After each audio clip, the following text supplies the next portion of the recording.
Letitia James is the new Attorney General of the great state of New York. She took her post at the beginning of this year. Since taking that gig that short while ago, she's made national headlines for, among other things, issuing subpoenas to President Trump's longtime lender, Deutsche Bank. And Deutsche Bank has now reportedly started handing over documents to her in response to those subpoenas. I'm very excited to say that New York Attorney General Letitia James is going to be a guest on this program here tomorrow night. One of the reasons I'm looking forward to that conversation with the Attorney General is because of the most recent investigation that she has announced she's opened as New York State Attorney General. It's actually not directly related to President Trump. She's announced that she's opened an investigation into the National Rifle Association. The NRA spent more than $30 million in support of Trump's candidacy in 2016. That's nearly triple its previous presidential spending. That's never totally been explained.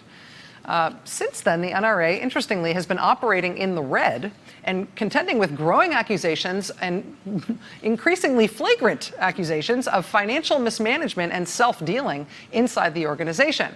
Not to mention scrutiny over the NRA's somewhat bizarre ties to Russia, including its relationship with Maria Butina, who was sentenced to federal prison on Friday for her role in a scheme to infiltrate the NRA as an agent of the Russian government. Letitia James, as New York Attorney General, is investigating the tax-exempt status of the NRA in New York. She has issued subpoenas. She has sent letters telling the NRA and its charitable foundation and other affiliated organizations that they need to preserve their financial records. The announcement of that investigation by Letitia James comes at a particularly nutty time at the NRA, and I say that with consideration.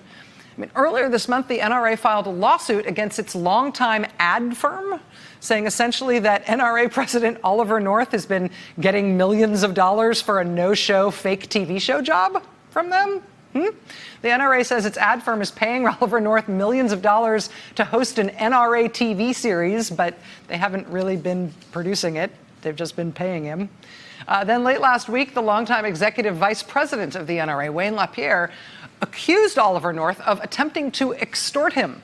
Wayne LaPierre went public saying that Oliver North was threatening to take the NRA's board a bunch of accusations against him, including financial mismanagement and sexual harassment at the organization. Plus, apparently he was going to blow the whistle on Wayne LaPierre's ostensibly exorbitant wardrobe budget. What?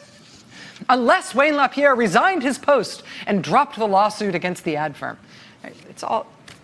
If that was, in fact, Oliver North's weird gambit, it didn't work. This weekend, Oliver North was ousted as president of the NRA, right in the middle of the organization's big annual conference.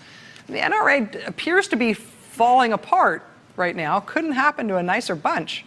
But that's before New York's Attorney General even really gets started with this new investigation that she has opened into them. Joining us now is a national correspondent for The Washington Post, Katie Zesma. Katie, thanks very much for being with us. I appreciate you being here. Thanks for having me. So the NRA story, I feel like if I close one eye and back up a little bit, I can kind of tell what's going on. But this story seems to morph every day into something less and less believable. What do you think is important about what's changing or falling apart at the NRA right now? So this all actually happened during the NRA's annual meeting, which took place in Indianapolis from Thursday until today, actually. So what is important is that they are really facing both internal drama and external pressure. So as you said, internally, they've had this power struggle with allegations of, extortion, the power struggle between Wayne LaPierre and Oliver North, which LaPierre appeared to win. He was, unanimously chosen to stay on as CEO today at the board meeting, which was behind closed doors. And at the same time, on Friday, you had Letitia James announcing that she is investigating their nonprofit status. She issued subpoenas and she issued letters to the NRA, its charitable organization, and other affiliated organizations, essentially saying, you need to preserve your financial records. In terms of that investigation and the external pressure that is putting on the group, why is it that the New York State Attorney General has jurisdiction here? Or why is this something that at a state law level would potentially pose a real risk to the NRA, which I think of as a national organization and one that I don't really associate with New York at all? So it's actually a little bit of a history lesson. The NRA was chartered in New York State in 1871. So they're technically an organization within New York State, and they're therefore under the jurisdiction of the New York State Attorney General.